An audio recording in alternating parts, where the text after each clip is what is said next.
একটি চ্যানেল সিলেট প্রযোজনা।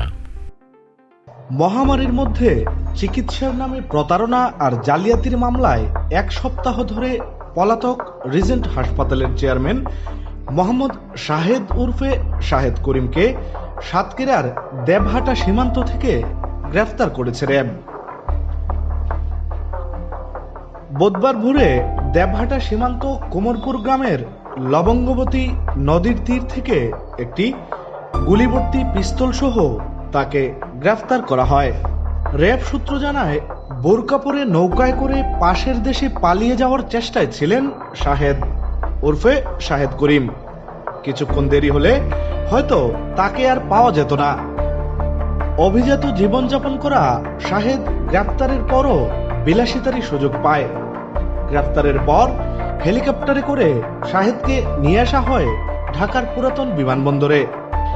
বিতর্কিত এই ব্যবসায়ী শাহেদের বাড়ি সাতক্ষীরা জেলায়। গত 6 ও 7 জুলাই উত্তরার রিজেন্ট হাসপাতাল এবং রিজেন্ট গ্রুপের প্রধান দপ্তরে র্যাবের অভিযানের পর থেকে লাপাত্তা ছিলেন শাহেদ করিম। কোভিড-19 পরীক্ষার প্রতিবেদন নিয়ে প্রতারণার অভিযোগ পাওয়ার পর ওই হাসপাতালে অভিযান চালায় র্যাব। জানা যায়, কোভিড ডেডিকেটেড এই হাসপাতালটির লাইসেন্সের মেয়াদও পার হয়ে গিয়েছিল বহুদিন আগে।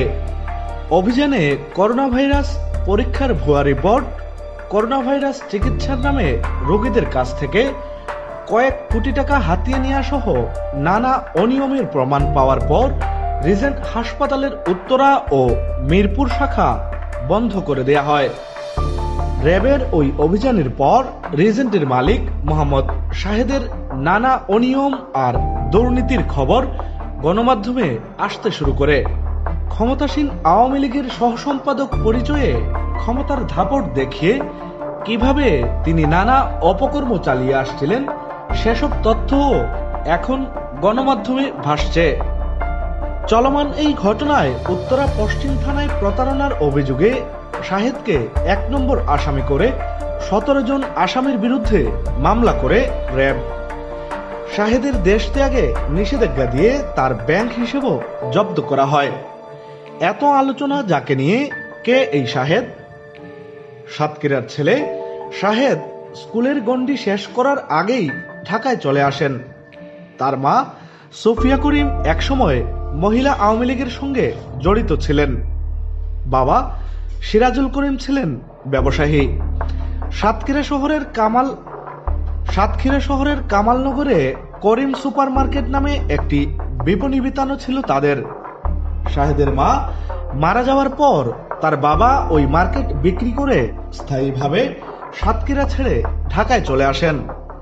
তবে শাহেদ মাঝে মাঝেই জনম মাটি সাতক্ষীরায় যেতেন। নিজ এলাকায় অবশেষে নানা নাটকীয়তার পর শাহেদ আইনশৃঙ্খলা বাহিনীর হাতে গ্রেফতার হন। 2009 সালের দিকে প্রতারক শাহেদ ধানমন্ডি থানা এলাকায় MLM ব্যবসা শুরু করে কোটি টাকা হাতিয়ে নেওয়ার অভিযোগও পাওয়া যায়। পরে তিনি প্রভাবশালীদের সঙ্গে সখ্য গড়ে তুলে প্রতিষ্ঠা করেন রিজেন্ট গ্রুপ।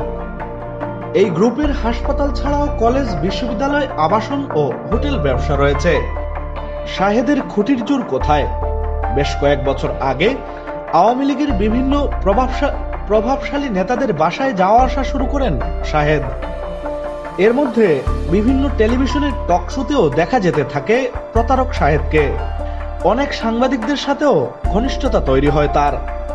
2016 সালে আওয়ামী লীগের কেন্দ্রীয় আন্তর্জাতিক বিষয়ক উপকমিটির সদস্য হওয়ার মধ্য দিয়ে সরাসরি শাহেদ করিম রাজনীতিতে যুক্ত হন। সরকারের মন্ত্রী, MP, আইন শৃঙ্খলা বাহিনীর শীর্ষ কর্মকর্তা এবং সরকারের আমলাসহ গুরুত্বপূর্ণ বহু ব্যক্তির সঙ্গে তোলা অসংখ্য সেলফি নিজের ফেসবুক পেজে দিয়ে রেখেছেন শাহেদ করিম। এর মধ্যে বিভিন্ন গুরুত্বপূর্ণ অনুষ্ঠানে ভিআইপিদের মধ্যেও তার উপস্থিতির ছবি আছে। কোভিড-19 পরীক্ষার নামে জালিয়াতির অভিযোগে রাজধানীর উত্তরা পশ্চিম থানায় দায়ের করা র্যাবের মামলায় বলা হয়েছে, ভুয়া প্রতিবেদন দিয়ে প্রায় 6,000 লোকের কাছ থেকে 2 কোটি 10 লাখ টাকা হাতিয়ে নিয়েছেন রিজেন্টের শাহেদ। যদিও এক্ষেত্রে রোগীদের কাছ থেকে কোনো টাকা আদায় করার কথা ছিল না, কারণ এসব পরীক্ষা সরকারি পরীক্ষাগারে হওয়ার কথা ছিল।